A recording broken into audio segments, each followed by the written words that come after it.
I'm Tom from Do-It-Yourself Home Automation, and this is a look at my 2-gallon poultry waterer from Coop. So this is a really great waterer for your chickens. I found it's actually the best waterer that I've ever used.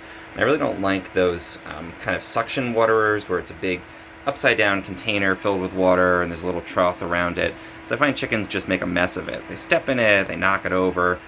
This works so much better for me. I have a flock of 6 chickens here in my shed, so there's a lot of activity and movement. And this is great because you fill it up with water, it's 2 gallons, there's an anti-roosting cone so they don't sit on top of it, which they otherwise definitely will do.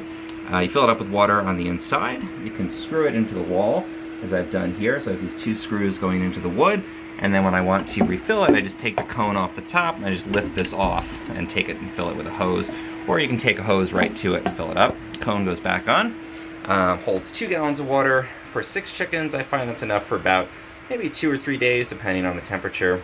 Your own flock will probably drink at a different rate, but the water just comes down into these little cups. And as the chickens drink, these cups always stay about 80% full. So there's water just out for them at all times. They can always go and drink from these. There's 2, so if one jams up, they still have water, and it just keeps them watered really easily. Again, I found this is the best option for a poultry waterer. Coop 2-gallon poultry waterer.